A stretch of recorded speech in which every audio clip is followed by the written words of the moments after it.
Okay, so this session is going to be on CAMWorks. Is anybody familiar with CAMWorks already? A little bit? I could tell I got some shop guys in here. Who in here is a CNC programmer, CNC machinist? All right, cool. Gotcha. So CAMWorks is going to be an integrated CNC software, integrated CAM software into SolidWorks. Obviously, there's a lot of CAM softwares out there, but we chose CAMWorks because we felt like it works best with our customer base, which is primarily SolidWorks users.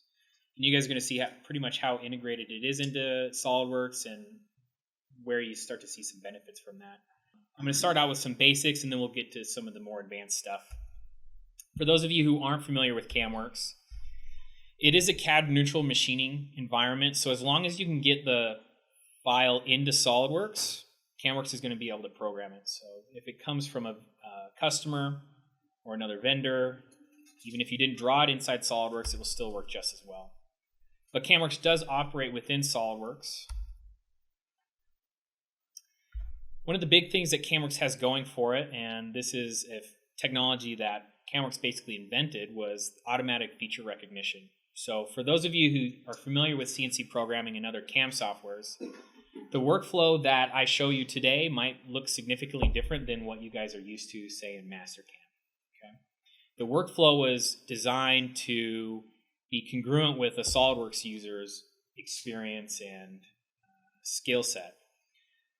The automatic feature recognition finds 2.5-axis machinable features, things that are flat bottom, things like holes, pockets, slots, bosses, stuff like that. It identifies all of that for you.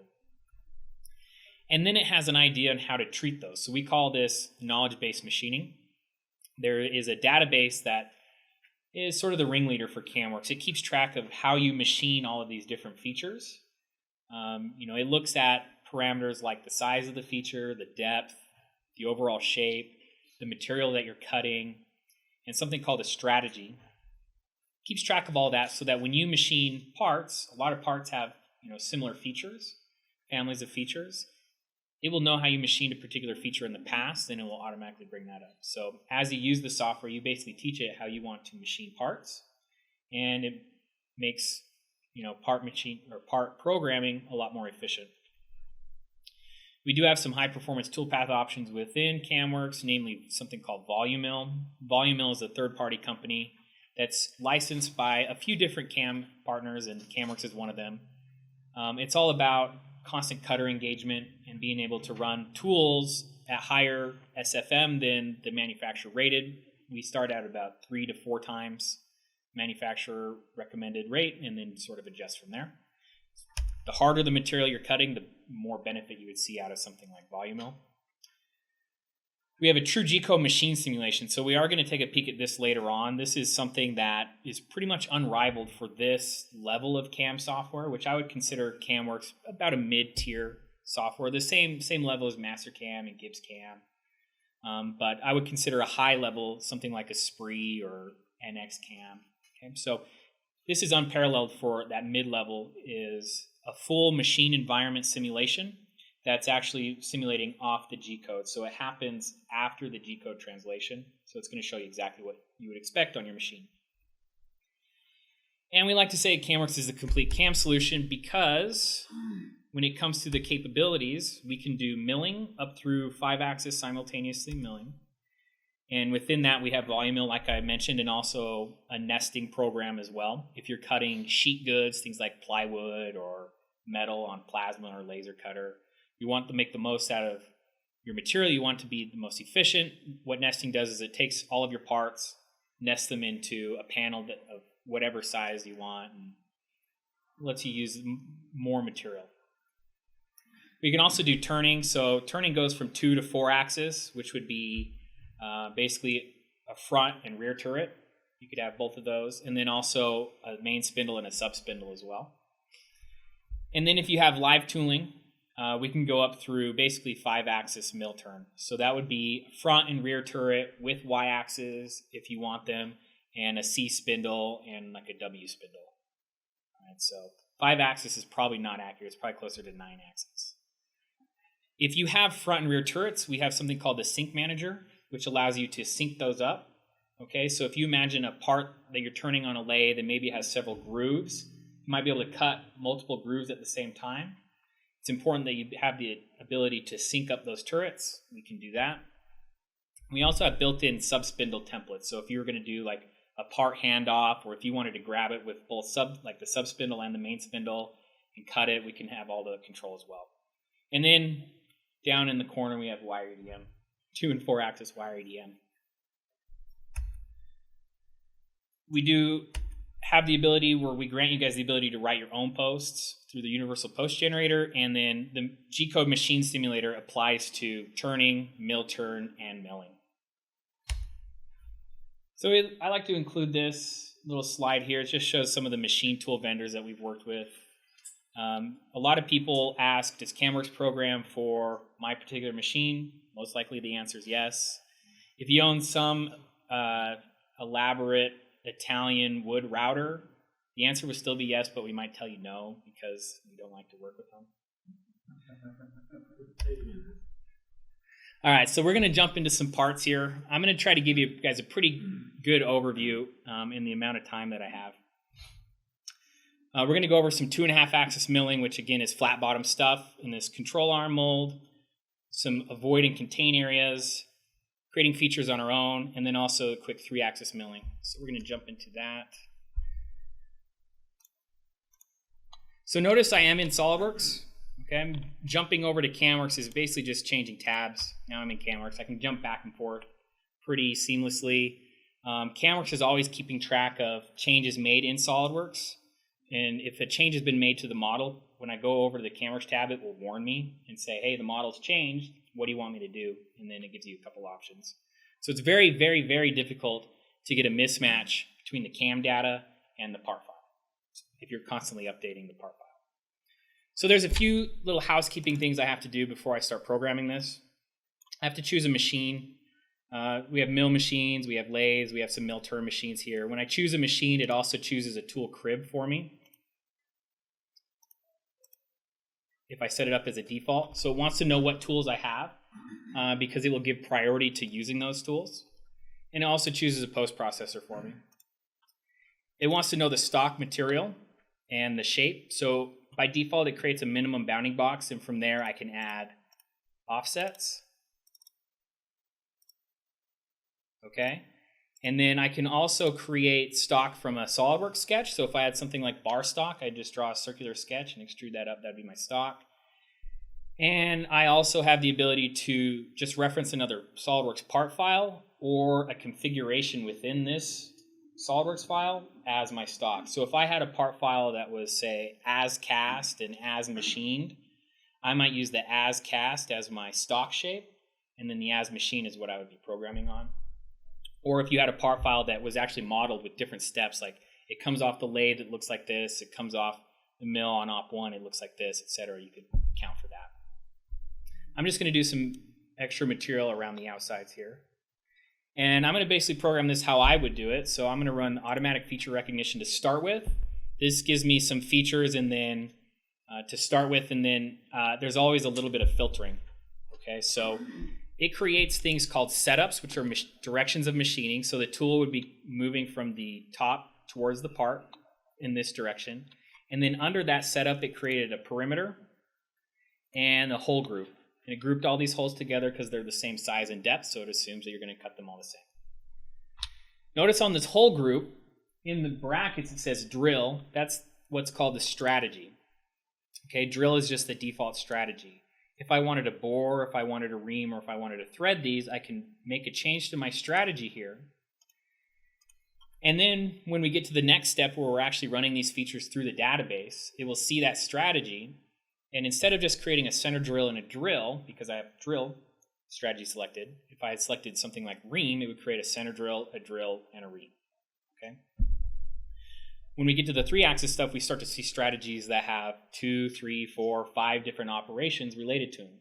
If you think about like a large mold, you might do 3 roughing passes, 2 finish passes, and then like just hitting all the tight corners, something like that.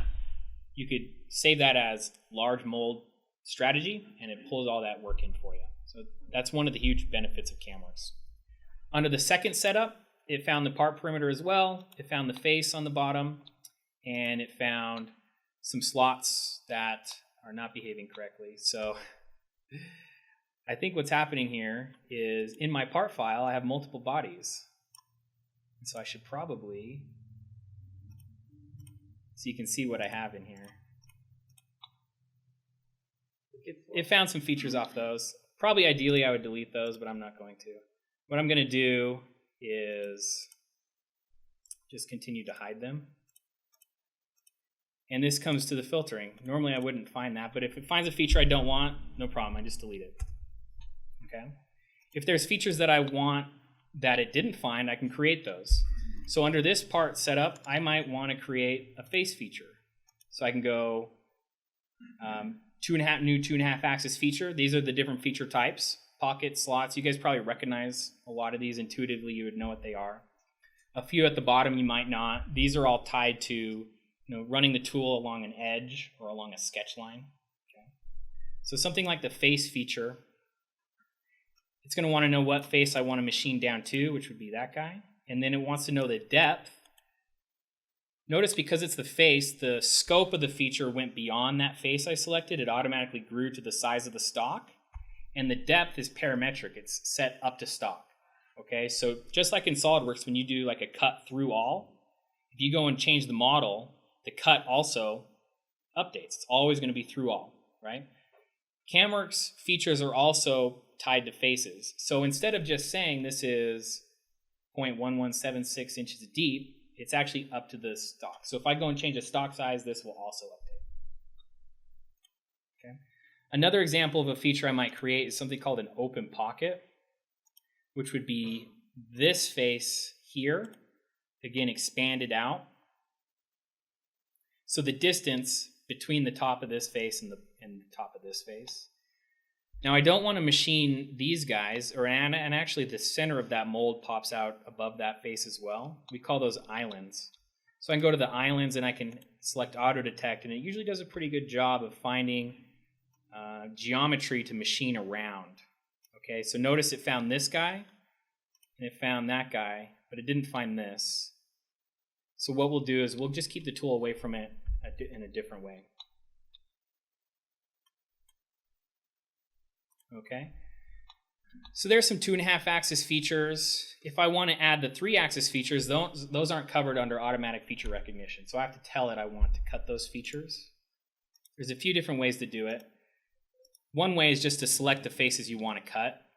So I'd be selecting all these faces. If there's only a few faces, that's usually a good way to go. Another way is just to say cut every face, and then I'll use things called contain and avoid areas to narrow down the scope later on. It's usually the most efficient way of doing it. Here's a strategy drop down for 3 axis. So you can see I've got things like 5 axis porting, 5 axis impeller, 4 axis. Fine surfacing is one I created. This list is totally customizable. Okay, so as I program my parts, if I come across a strategy I might want to use in the future, I can save it and it shows up in this list so that I can access it at any time. This particular one, I'm going to do something called area clearance constant step over. That's a 3-axis roughing and then a constant step over finish. Constant step over I like. It takes into account the slope of the walls that I'm cutting, and it will do a constant step over in X, Y, and Z. So the more shallow the slope, the wider the X and Y passes will be, and the more steep the slope, the tighter X, Y passes will be. And it always conforms to the shape of the model, or the shape of the feature as well. Okay, so I've got all my features at this point. I'm going to run these through the database, and that's where it looks at all those different parameters I was talking about. And it spits out some tools. We call them operations. Things like a rough mill, center drill, face mill. These are actually how it's cutting the part. And if I were to click into any of these, we would see all the nitty-gritty details. The tool, the feeds and speeds. In this case, we're on a face mill, so we start to see how the passes are going to look on the facing. NC planes, rapid clearance, feed plane, lead-ins, lead-outs, all the nitty-gritty details that you guys are already using in whatever CAM system that you guys are using. All of this data comes from the technology database. So in my case, I'm pretty much using just a stock database. So this is what comes loaded with CAMWorks. But as I use the software, I can save my work back, and that's me teaching it how I program particular features so that it will always reference those in the future. Yeah. So with every CNC, there's like a blueprint or it's set to, let's say you don't have a certain size or other. Yeah. Is there a way to that get first pass on like flat surface, even though you would not, I only have half inch and those Yeah. half inch, third way. Yep, there is. So, like I said, you can tell CAMWorks these are the tools I have. You can tell CAMWorks to give priority to those tools. You can also tell CAMWorks only use these tools. But also it's tied into how the database is set up. You can set up the database to use a specific tools for a specific feature, or you can tell the database, based on this feature, look at the size of it and base the tool on the size of the feature. And then it would go to your tool crib and find the first tool that matches that size. So you can set it up quite a few different ways. But out of the box, it would be using tools that you might not have, and then as you tell it how to treat certain features, you get a little bit better about picking only tools that you have. Okay. If it chooses a tool that's not in my tool crib, it will give me a little warning, letting me know that, hey, I had to use a tool that wasn't in your tool crib. An example of that would be a drilled hole. Drilled holes in the database, they basically look at the diameter and it says it has to be within so many thousandths of the diameter. If you don't have that tool in your tool crib, it will just go to the outside the tool crib and pull one. Because the tool crib is like a small subset of your tools, and there's a massive tool library that gets installed. It will still use those. Okay? So while I was talking, I hit generate toolpath. It just takes all the data from those tools and puts them on the part. So what you're looking at, this red square is the start of the toolpath. Red lines these red lines are dotted, but they're rapid moves. And then the blue lines are feed moves. Okay? So this is the part perimeter. We got center drill, drilling, face mill.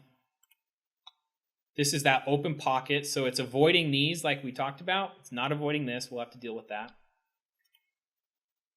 This is the area clearance, which is the 3-axis roughing. It's using probably a tool that's a little bit too big. I need to choose a smaller tool to get down into this area. And this is the constant step over. Again, the tool selection is just too big for this part. And it's also trying to cut the whole part. I don't want it to do that. So these are the results that came out of the database. Again, I just do a little bit of filtering. For example, in the constant step over, I might come choose a smaller tool to start with. So I go to my tool crib, and I can sort by tool type, and I want a ball nose, and I even think an 1/8 inch is going to be too big. If I'm not sure, I can select a tool and then hover over the model, and it will show me, oh, that's like a tapered. That's not even 1/8 inch. If I don't have one in my tool crib, I can go add one from the tool library. So I can go look up all the ball nose end mills in my tool library.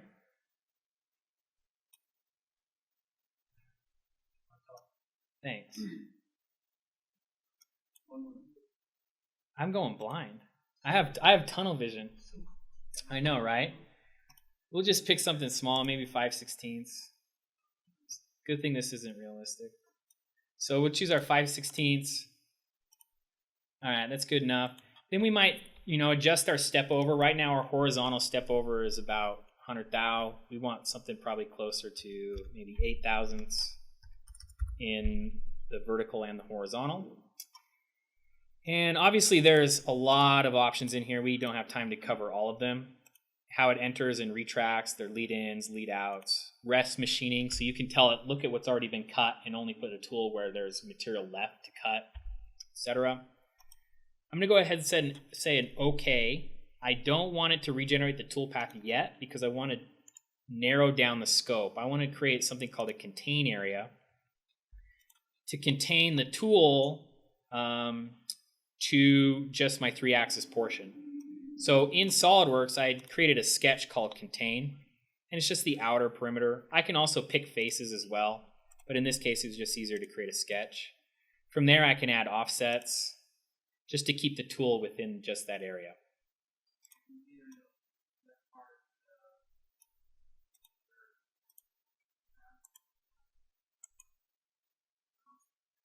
It's still within the constant step over.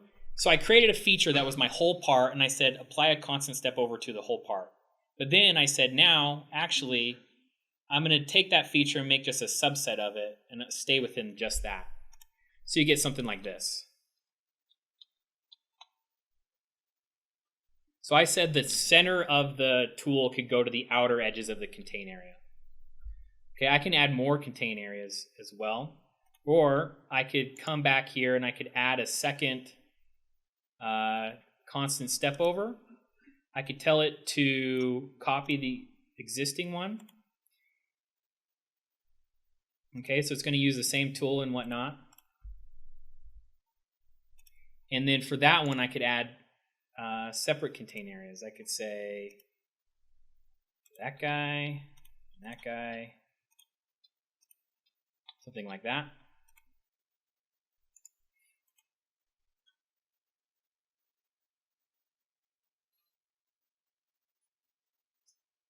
And I'd want to do basically the same thing with the 3-axis roughing as well. A finer tool and a contain area. I can also do an avoid area. So remember, my roughing pass on that open pocket is machining this off. So I can say new avoid area, just click on that face. I can add some offsets to it and potentially give it some height as well.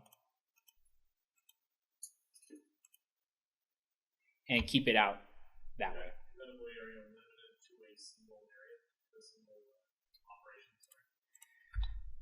Single operation.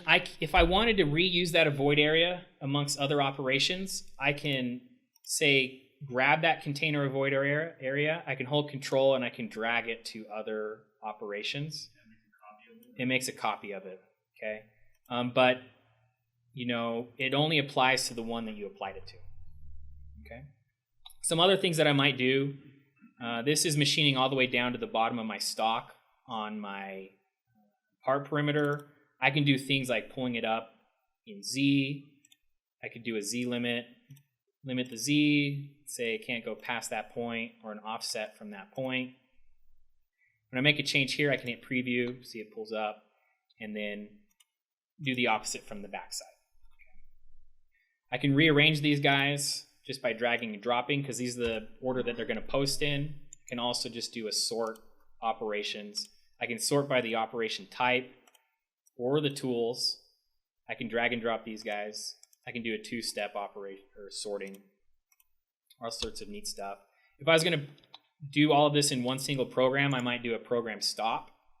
So I can say insert a program stop. It becomes an operation. I can drag it down to the bottom of that setup so that when it gets to that point, the machine's going to go to a safe spot. It's going to stop.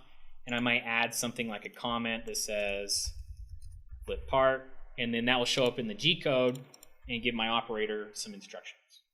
Okay. So that was 2.5 and 3-axis in a nutshell. And I'm sorry that was so fast. Any questions about that? Cool. Next, we're going to do some turning and some mill turn. All right, so turning also uses automatic feature recognition. It actually works really well, just because turn features tend to be simpler. I'm going to discuss threading. Again, Z-limit, sub-spindle control, mill, and live tooling. Any of you guys do mill turn type stuff, live tooling?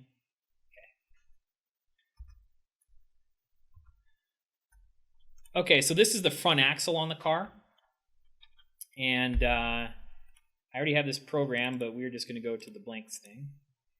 The stock creation is pretty much the same, except it creates a minimum bounding cylinder instead of a bar stock. One thing I did want to touch on is SolidWorks came out with a new threading wizard. And so I'm starting to see people use it a lot more often and start creating threads, maybe just because they want to or because it looks good. But when it comes to doing the CAM software, just suppress that. Maybe create a second configuration with it suppressed, and maybe a cosmetic thread instead, because the CAM software is not going to be able to interpret this very well. Okay, so you guys might start to see that. If you guys are getting SolidWorks parts from people, they made it a lot easier to create those threads, so more people are doing it. Okay, we're going to use the feature recognition on this as well. I have a mill turn machine set up, so it's going to find both milling and turning features.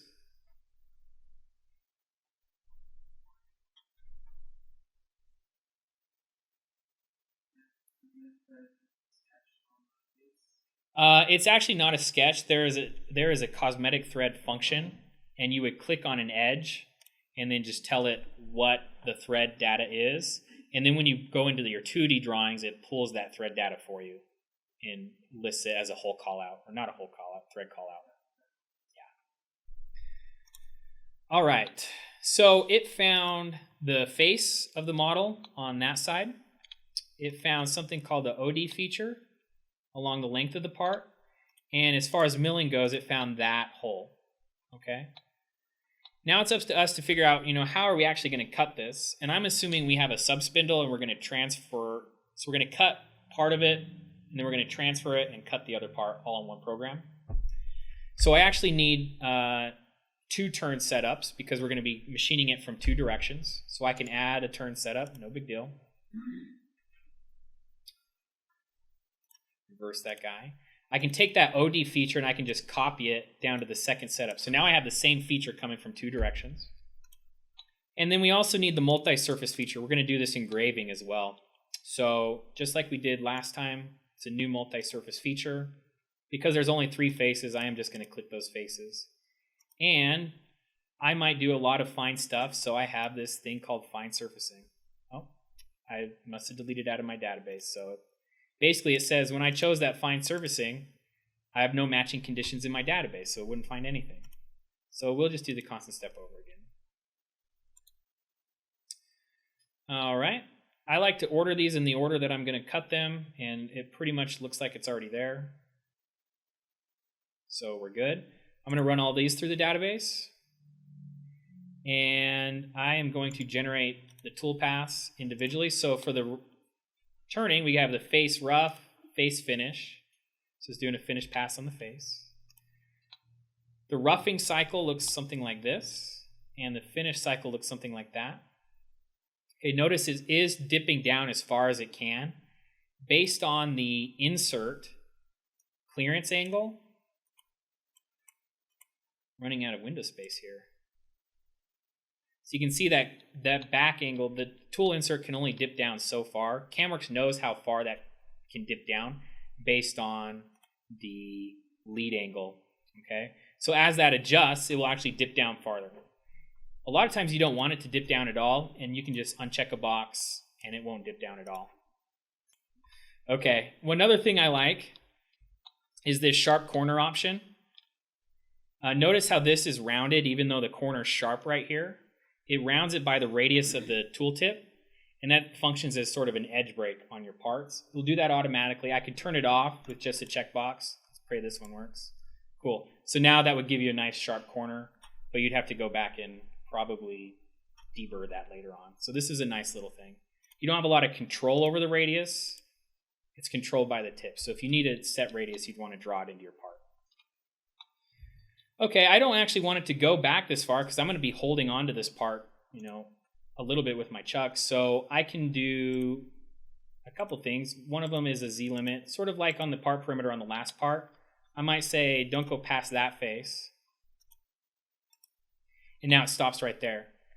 Something that turning does that milling doesn't is it keeps a work in progress. So this orange line here, that represents the shape of the stock after the given operation.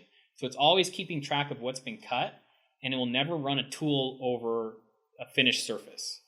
Milling doesn't do that unless you tell it, but turning does it automatically. Okay, so if I pull that back, and I pull back the roughing as well to the same spot,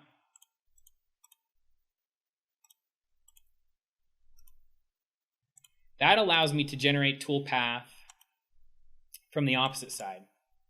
And that horizontal line is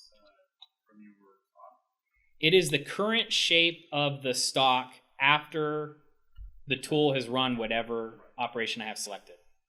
Okay, so now notice, even though the feature scope on this was all the way down the length of the part, it only cuts to here because there's no more material to cut. So it knows, okay? Very smart that way. Before I generate my 3-axis stuff, I don't need an area clearance, so I'm just going to delete that. My constant step over, I'm going to probably use that tapered ball nose that I had. Nice little guy there. And we'll change our step overs to something like every, I don't know, 2000s. The 3-axis programming becomes pretty visual. That was way too big. Well, actually, I made a mistake. So what happened here, notice how I was trying to machine from the side? It's because my setup is in that direction. And I added my multi-surface feature from that direction. It's not a good thing. So actually what I need to do is create a new mill part setup that is tied to, that's actually the direction I want. And then sometimes I can take that multi-surface feature and just move it. Cool, so I was just moved it. Now we're gonna cut it from this new direction. We'll delete this area clearance. Re-choose my tool.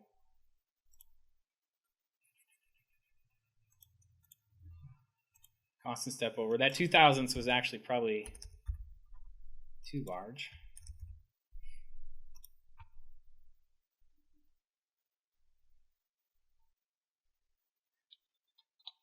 All right, that's getting there. It's doing a couple things I don't like, namely these links here. It's gouging my part. Yeah, that'd be bad. So basically, that's called a link. A link is, it needs to be here and it needs to be here. What do I do between it? I can set a threshold. If it's above this number, it's going to wrap it. And if it's below it, it's just going to ramp. So what I need is this number to be very small.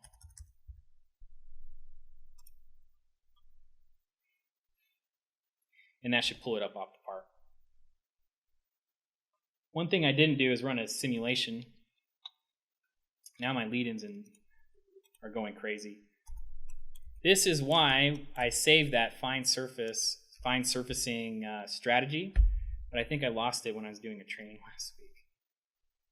Because what happens when I originally programmed this, it took a few iterations to get it how I wanted it. And then I thought, great, I don't ever want to do that again. And so once I have it finished how I want, I go back to the feature and I say, save my operation plan, create a new entry in the database, name it fine surfacing, and so that ideally, when I go to do this demo next week, I can just choose that and it would pull in exactly how I did it later on, okay?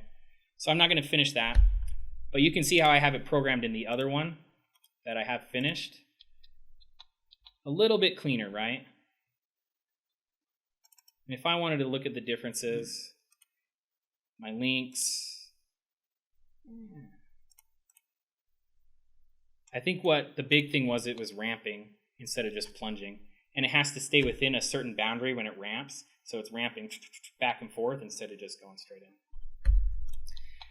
When I get to this point, I can run a simulation, just like you would expect. On this second one, I had some threading done. I'll show you real quick how I did that. It's pretty simple.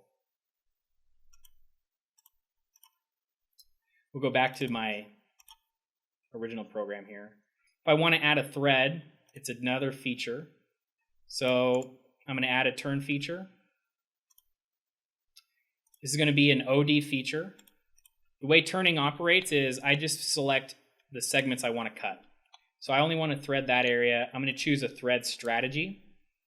It's going to show me what it's going to create. I run that through the database. It takes its best guess as to the size of the thread based on the diameter of my part. I can always override that. So it guessed a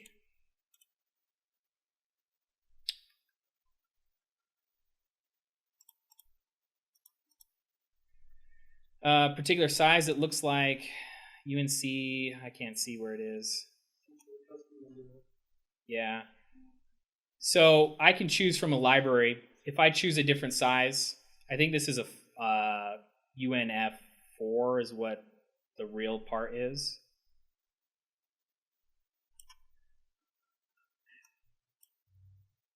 .448. So it changes the major diameter, the thread pitch, depth, all that good stuff. So threading is pretty much a no-brainer. All of this is being done on the same machine, and there are some things that we need to take care of. One of those is actually transferring the part between the two. So we can handle that here. It's called a subspindle operation. We have templates built into your post processors. Each one of these templates has different steps. So if I just do a standard transfer, you'll see all the steps. It has to turn the spindles off, it has to orient them, move them into position, clamp, pause, unclamp, etc. Those are all the steps. Within each one of those steps, you can override what it's doing. But you just place that where you want it. So when you get into the code, it'll just do the transfer for you. Any questions on Milturn? All right. The next thing I was going to look at is one of these control arms, and this is where we get into some of the more elaborate stuff. We can machine in assembly mode, so we talked about contain and avoid areas, but if you're in assembly, you can actually pick different parts and avoid them all together, so things like your vise or your fixtures or your clamps, stuff like that. We can program a part on its own and then import it into an assembly, so we don't have to program this really as a whole. We can just program it once and then just do some tidying up. CAMWorks nesting, if we have a chance, I'm going to talk about it.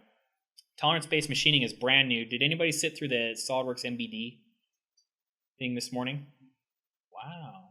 There must be like no overlap between people interested in MBD and machinists, which is kind of interesting because the only reason they are doing MBD is for manufacturers. Huh.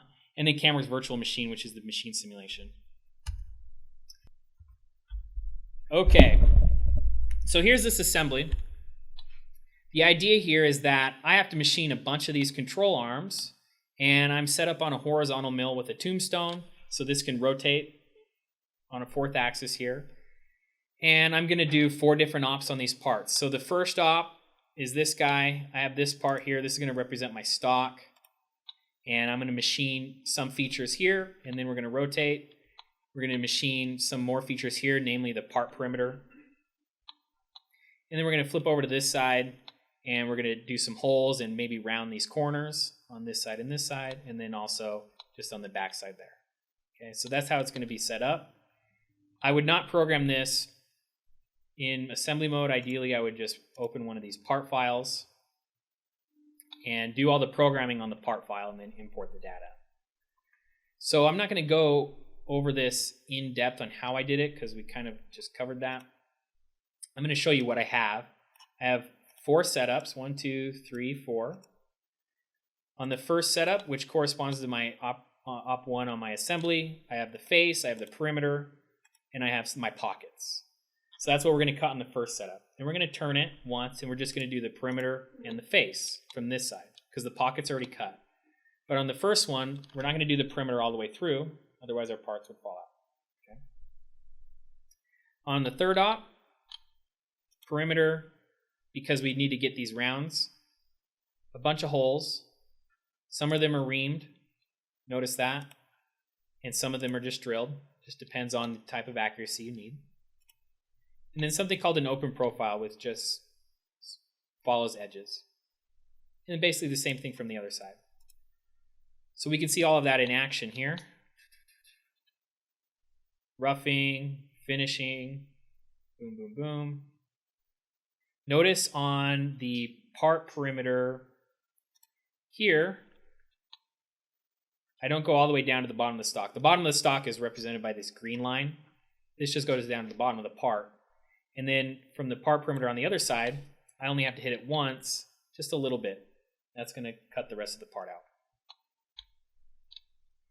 For the rest of these guys, just center drills, 1 tap in there, down through that hole there. So the part is all done how I want it. that's when I bring it in here and I start programming this guy. So I have to tell it, I want to machine this part and I want to machine all of them. So it grabbed all of those. It automatically imported the part data, which I'm surprised by. Normally you would right click and say import part data, okay? But it automatically brought it in. So up here it shows you all the features, but then down here it shows you what features it can actually machine. Okay, so what I didn't show you was that when I selected my machine, I selected a 4-axis machine. I told it can index in 4-axis. I read in a SolidWorks coordinate system, and I set up that y-axis as the rotary axis. So in assembly mode, it is always keeping track of what direction you can actually reach. Okay, and it will only import the features it can actually touch. So if you think of a part like this, if I was machining the top half and the bottom half side by side, it wouldn't import features coming from this direction on this guy. Okay, so it only cut features it can reach. And because I've told it it can rotate in 4 axes, these are the features it found, but look what it does. It's cutting the faces on here, but then also these guys over here, because technically it can reach them, okay? Because, I might want to cut these pockets. It can technically reach them. It's all based on the direction. So what I do is I just limit it. I say, you know what, instead of machining all of those in this op, I just want to do this guy, this guy, this guy, this guy. So I sort of do some filtering there. Does that make sense? You following? Because there are circumstances where I might come over to the side and reach in and machine some features on the side. And technically I've told it can do it. I just don't want it to. So in the interest of time, I already went through and did that, active instances. Notice I just told it can cut just a few of these guys. So now when it selects the face, it's just that. And I'm only hitting features on that particular op, because that's what I want. Another thing that I've done here is within the operations, I created things called fixtures. All I did was I box selected everything and told it avoid these guys. Okay, so now when I do my simulation, 1, my fixtures show up, and 2, if there was any toolpath conflict with these fixtures, it would avoid them. Okay, so if I had clamps and whatnot in there, I say avoid this clamp, it will either feed around it or wrap it over it, just depending on what you want to do.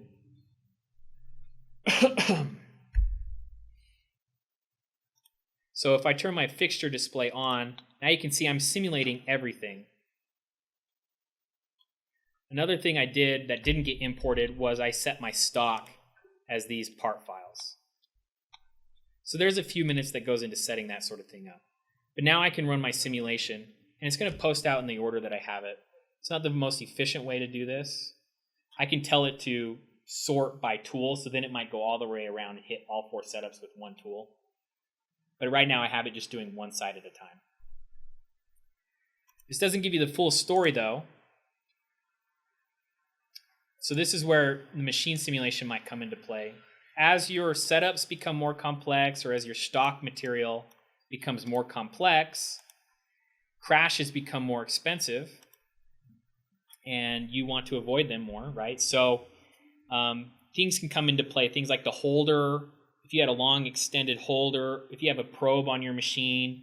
On this case, we had to round the corners of this plate because of the way this was rotating. It was actually crashing. When we pull it in the machine simulator, it will check for those sorts of interferences and pause. It's also simulating from the G code. So I posted out the code, and the code is that it just generated is right here. So this is the G code. Okay? We've written this reverse post processor to basically read that G code and translate it the same way your controller translates it on the machine. So we have our full setup, and I can start running this as well.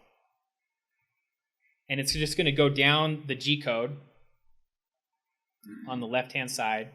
And this is going to be, yeah, see, I did not sort these very well.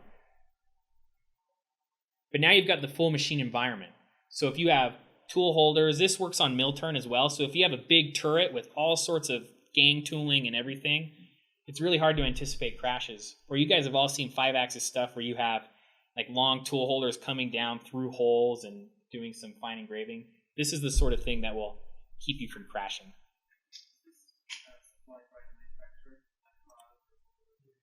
Normally so Haas in particular, we have, Geometric has a agreement with them that Haas supplies all the STLs for their models. So we have a good relationship with them. Normally what's that? Haas doesn't. So Haas supplies Geometric the STL files for their machines. In other cases where the machine manufacturer doesn't supply those models, either you draw your own and supply them to Geometric, or Geometric can come on site, take their own measurements, and draw them. It just depends on what you prefer. But it's super accurate. I mean, it's important that you have an accurate model here, obviously. So, you're using a FANUC 5-axis here, right? Do you have, do they do like loaders, robotic loaders as well? There's no 6-axis robotic modules for this. Now, that particular machine simulator is not developed internally by Geometric. They license it. And that company might have a 6-axis robot module. I'm not certain. Okay. How am I on time? Anybody? About 2 minutes? Okay. Another thing I wanted to show you guys was this tolerance-based machining. So this is brand new. If in SolidWorks you are using DimExpert tolerances, so not only just dimensioning, but adding tolerances, whether they're symmetric or asymmetric or what have you, these are for your 2D drawings, right? And these are going to become more common as SolidWorks MBD becomes more common. CAMWorks will actually read these in and pick strategies for you now. So if we go to CAMWorks,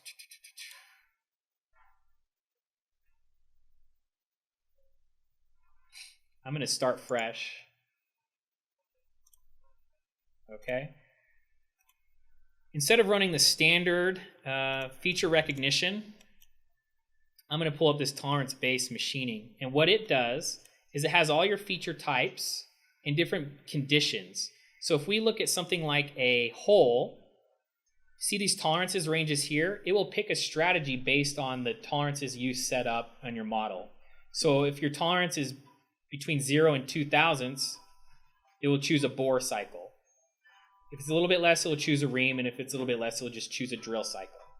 So that way, before I had to tell it, I want a drill or I want a ream. But now it will do it automatically if you have DimExpert dimensions in your model. That's adjustable, right? It's adjustable. You can create more, you can create less. Another thing it will do is it will machine to the mean on pockets. So if you have on a pocket dimension, like an asymmetric tolerance, you have +2 this way and maybe +1 this way, it will create offsets so it machines to the mean on those. Does that make sense? Yep. On the bore cycle, is there a way to have a minimum diameter first? So if it's below a certain diameter, it's not usable? Yes. Yeah. I mean, you could set it up that way. So if it's, you could set that up. So if it's under, say, a quarter of an inch, you don't do it. Yeah, you could do that. Absolutely. All right, so I basically, in that setup, I programmed all of this. This was all feature recognition. That was essentially 2 clicks. Now, how accurate is it to what I actually want? Well, that depends on how much work I've done to my database. This is actually probably not close at all. It gets me to the final spot. We can run a color comparison. Anywhere where we're colored green, we're right on. If they were blue or reds, that would be overcut or undercut as compared to the model as it's done inside SolidWorks. So this is a good way to know if you've missed any features or if you're gouging the part. Lastly, since we have maybe 1 minute and nobody's going to do anything if I run over, I did want to show nesting real quick. Coming back to this model here, the way I set it up, I just nested these into a piece of plate, the way I thought about it. So there's 7 parts, but over on these setups, I was able to fit 10, okay? So I could maybe nest these more efficiently. So I can use CAMWorks nesting to come to this part, and maybe I will choose this configuration. Create a nest job. It pulls up the thickness. If I had a weldment in my SolidWorks model, you'd see several different parts, all different thicknesses. It will pair up those thicknesses to a specific sheet. I only have one part. I need to tell it what angles it can try. This is every 90. I could go every 1. It doesn't matter. Every 45.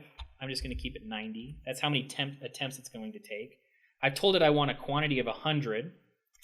I've told it I have a sheet of 14.5 inches by 6 inches. That's the sheet that's in my model. Okay, I can do standard sheet sizes. I can do custom size. I can read in a DXF if I have like a vacuum table or something I want to avoid my vacuum ports. I can do that as well. And then I've also told it my part to part distance has to be at least a 1/4 inch, and my part to the edge of the sheet is also a 1/4 inch.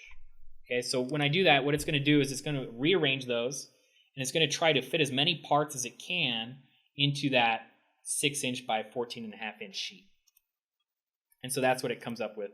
Here it gives me a nice little thing that's told me I've used basically 31% of my material. It's able to put 10 parts on one sheet, and to get 100 parts like I requested, I'll need 10 sheets. So it gives me a nice little report. All right, so now if I wanted to, I could save this guy.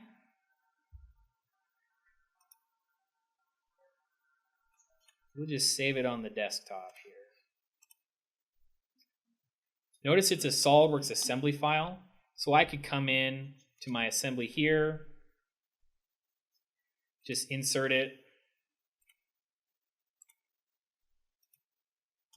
I would obviously made it up, however. And one thing I'd like to do is probably dissolve it as well.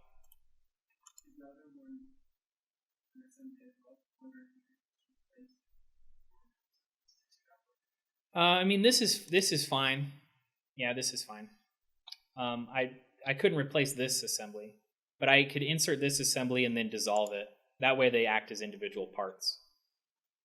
Which I mean, in this case, it doesn't make a difference. But ideally what I do is I just mate this up to the existing stock part here, and then just get rid of these parts.